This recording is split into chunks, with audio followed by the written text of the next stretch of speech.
Hey and welcome to Suka-Suka Gue Coffee Channel.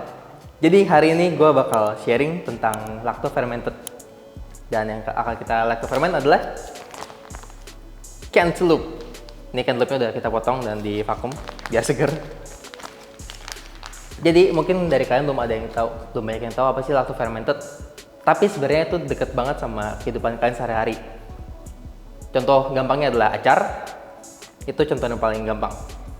Jadi secara umum lacto fermented itu adalah proses fermentasi yang menghasilkan lactic acid sebagai residu akhirnya.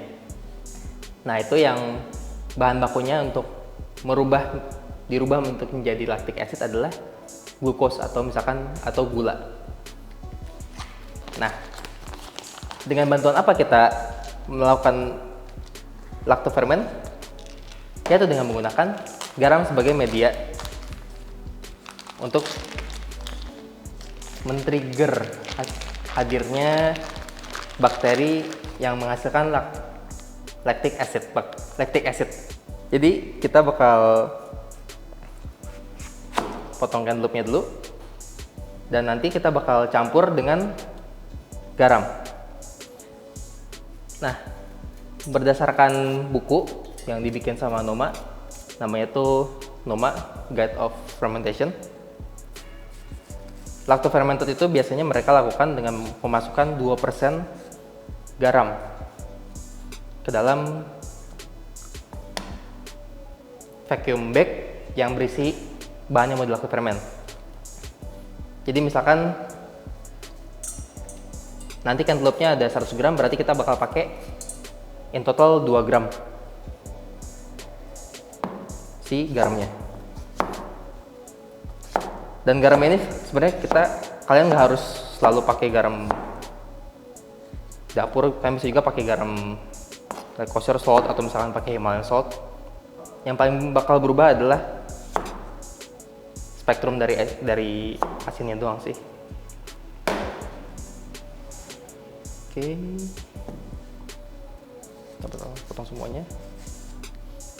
Dan lacto ferment ini akan terjadi dalam lingkungan anaerobik, yaitu bakteri yang menghasilkan lactic acid ini hanya dapat berkembang biak dan hidup secara aktif di dalam lingkungan anaerobik. Makanya biasanya untuk mempercepat proses lacto fermented, biasanya itu dimasukin ke dalam vacuum bag. Atau kalau kalian misalkan tidak punya vacuum bag, kalian bisa pakai juga ziplock. Terus nanti pas sudah kalian masukin buah-buahannya, kalian masukin ke dalam air sambil di zip. Itu pressure dari airnya bakal ngeluarin udara. Jadi kalian bakal lebih gampang buat bikin kondisi vakum tanpa vakum sealer. Oke, kali ini kita bakal coba pakai mesin vakum untuk mencontohkan biar lebih gampang ya. Total cantaloupe yang kita punya ada 202 gram. Berarti kita bakal masukkan sekitar 4 gram.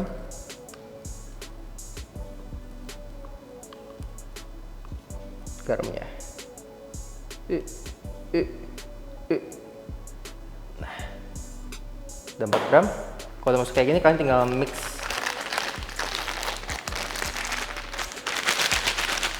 Biar si garam lebih merata juga.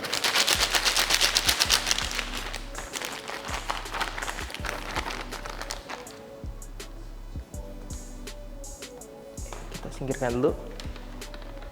Jadi tinggal ambil vacuum sealer kalian dan kalian vacuum seal biar dia langsung menghilangkan semua oksigen yang ada di dalam sini.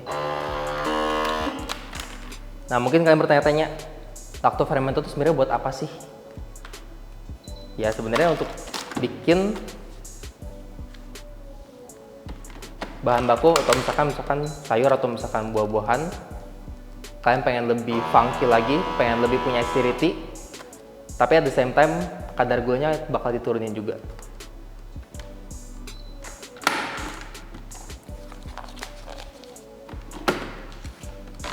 Alright, sekarang udah di vacuum seal.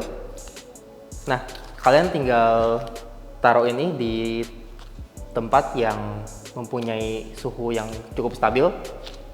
Misalkan kalian bisa masukin dalam styrofoam bag, atau kalau kalian punya sous vide bisa kalian masukin sous vide. Kalian set suhu di sekitar 30 sampai 35 derajat biar dia punya kontrol temperature selama fermentasi. Nah, karena fermentasinya sekitar 2 sampai 3 hari, saya udah punya sampel yang udah jadi. Nah, biasa kalau udah berapa hari dia bakal keluar cairan, dan juga bagnya yang tadi divakum bakal ada udaranya juga, tiup udaranya. Karena fermentasi ini menghasilkan selain lactic acid, dia juga bakal menghasilkan yang namanya CO2. Jadi ngembung dia. Oke, kita buka. Baunya kayak cantaloupe tapi yang udah overripe, yang kayak udah mateng banget. Karena dia masih fermenting sebenarnya dalam bentuk buahnya ini, cara untuk nge-stop fermentasinya adalah dimasak di atas suhu 40 derajat.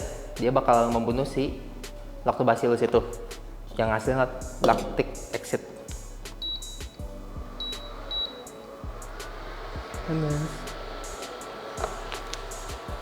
Oke. Sebelum dimasak, kita jus dulu biar lebih gampang lagi masaknya.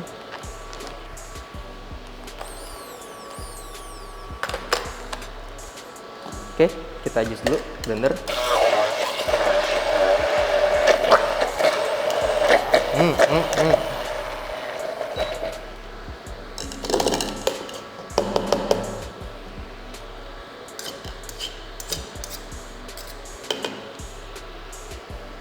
Nah, rentang waktu kalian untuk fermentasi itu sebenarnya tergantung kalian pengen seberapa asam aja sih. Semakin lama, semakin banyak lactic acid yang dihasilkan. Semakin banyak lactic acid yang dihasilkan, ya bakal semakin funky juga, semakin asam. Gak usah terlalu lama sebenarnya, karena selama di atas 40 derajat, bentar aja itu udah membunuh si lactobacillus bakterianya. Ini karena fermentasinya baru 1 hari, jadi baunya belum terlalu funky juga. Oke.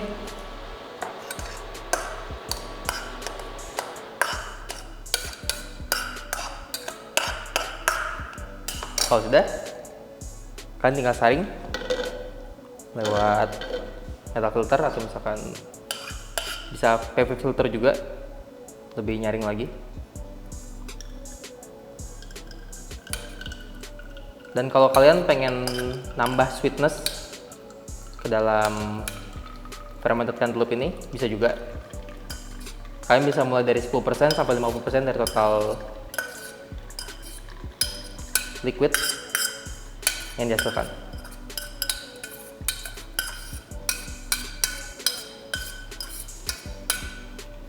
Karena emang saya nggak mau manis, jadi nggak ditambahin apa-apa, nggak tambah gula maksudnya.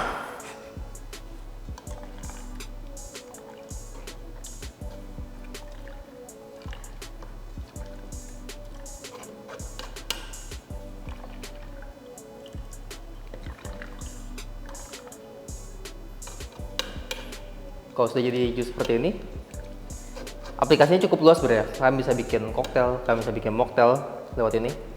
Dan secara teori, sebenarnya fermentasi lactoferment ini nggak bakal menghasilkan alkohol. Ya kalau kalian tinggalin selama sebulan, ya ada alkoholnya lah pasti. Tapi kalau misalkan kalian ferment cuma kayak 3 hari, 4 hari, sampai pH paling 3 atau 4, itu nggak bakal ada alkohol. Alright, and now we have lacto fermented cantaloupe yang sudah menjadi bentuk liquid. Nah, sekarang kita bakal coba bikin menu simple yang pakai bahan baku ini. Kita pakai yang udah jadi aja. Jadi kita bakal bikin gin and tonic. Saya pakai si lacto fermented cantaloupe ini. Karena saya suka biar lebih funky, kita pakai 45 ml. si lacto fermented cantaloupe. And then just 30 ml Rokujin, or bisa pakai gin apa aja sih, nggak harus Rokujin. Then tinggal top up sama soda water. Soda, tonic water.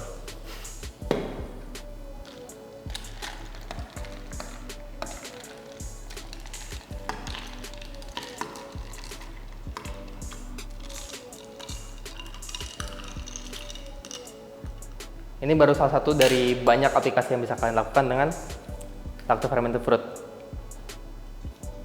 Cheers.